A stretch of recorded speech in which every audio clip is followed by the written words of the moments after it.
Sa ibang balita naman, 5 tripulanteng Pinoy na 5 taong binihag ng Somali Pirates nakauwi na ng Pilipinas. Foreign Affairs Secretary Perfecto Yasay binigyan ng pamilya ng mga nabihag ng financial assistance na nagkakalaga ng 100,000 pesos. Si Eunice Samonte mag-uulat live. Eunice.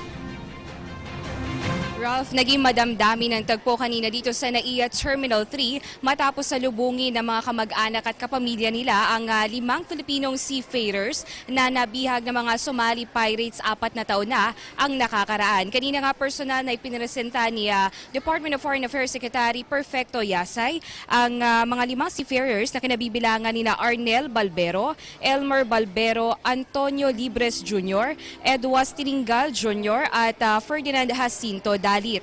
Sila ay nakatanggap ng 100,000 pesos na posible pang madagdagan sa mga susunod na araw. Ayon kay DFA Secretary Yasay, sasagutin nila ang pamasahe pauwi ng mga seafarer at pati na rin ang kanilang panimulang puhunan. Narito ang naging pahayag ni DFA Secretary Yasay. Ang OWA po at ang DFA will provide for your hotel expenses lahat while you're here in Manila, how long you would want to be here kasama ang pamilya nyo, bago kayo umuwi, at pati na yung transportation nyo pa uwi ay i-provide ng gobyerno at pamahalaan.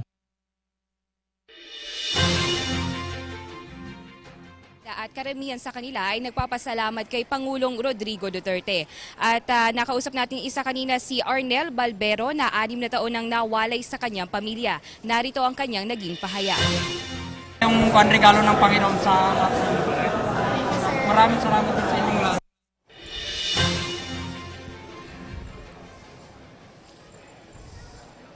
Karamihan nga sa mga nakausap natin na kamag-anak ng biktima ay ayaw munang payagan itong mga kamag-anak nila na bumalik muna sa ibang bansa dahil nga sa posibleng trauma na sinapit nito sa kamay ng mga pirata. Matatanda ang Marso 2012 nang ma-hijack ng mga pirata ang fishing vessel Naham 3 na sinasakyan ng mga seafarers. Bukod sa 5 Pilipino, kabilang nga din dyan ang 26 na pinalaya ang mga Chinese, Cambodian, Vietnamese at Taiwanese. Sa ngayon nga ay matutulog muna sa hotel ang mga seafarers na sagot ng DFA at OWA kasama syempre ang kanila mga pamilya. At maisingit ko na rin lang sa mga nagbabalak pumunta dito sa NAIA Terminal ay mangyari lamang na pumunta kayo ng mas maaga dahil kanina nagpunta kami dito at kapansin-pansin na medyo mahaba na ang pila ng mga sasakyan sa labas pa lamang at miski ang mga pila pagdating dito sa gate ng mga terminals. At wala namang problema dahil mayroong libreng wifi, libreng tubig at libreng charging station dito mismo sa loob ng NAIA Terminals. At syempre,